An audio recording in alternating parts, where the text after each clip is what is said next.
these horns came from a legal source, the fact that they were sold to a foreign national who obviously did not hunt the rhino at an address not listed on the permit makes this all highly illegal. 'n Permit is 'n persoonlike dokument. Dis soos jou bestuurslisensie.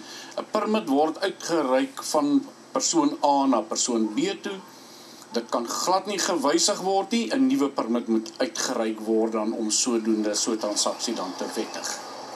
Next, we went back to the embassy to interview them about this incident. The woman at reception bore a striking resemblance to the person who did the buying. She introduced herself as Zung. She denied it was her face on the video. No, that's not you. Nonetheless, comparing the face of the woman in the sting operation to Zung, it seems they could be one and the same person. She denies any involvement.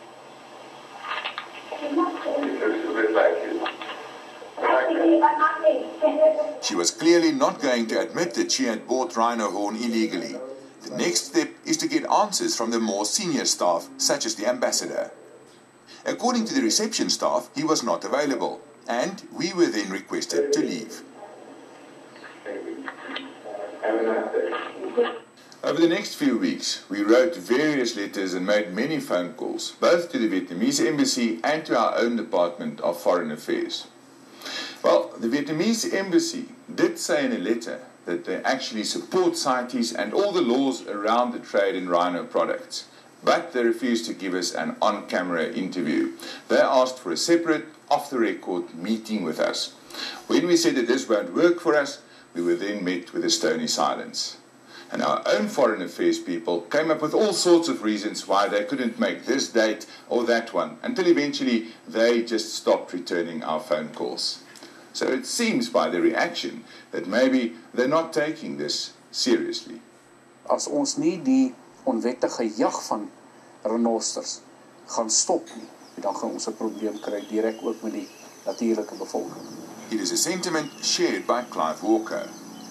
I never ever thought, having spent so much of my life working with so many dedicated people to eliminate the rhino wars, that we might even be re-looking at the commencement of another rhino war. The illegal trade in rhino horn is of such concern in South Africa that the Minister of Environmental Affairs and Tourism, Martinus van Schalkwyk, put a freeze on trade of rhino horn in June this year. Waarby ons dan nou maatreëls gaan instel dat niemand in die land mag rhinocerorings verkoop aan 'n buitelandse besoeker nie.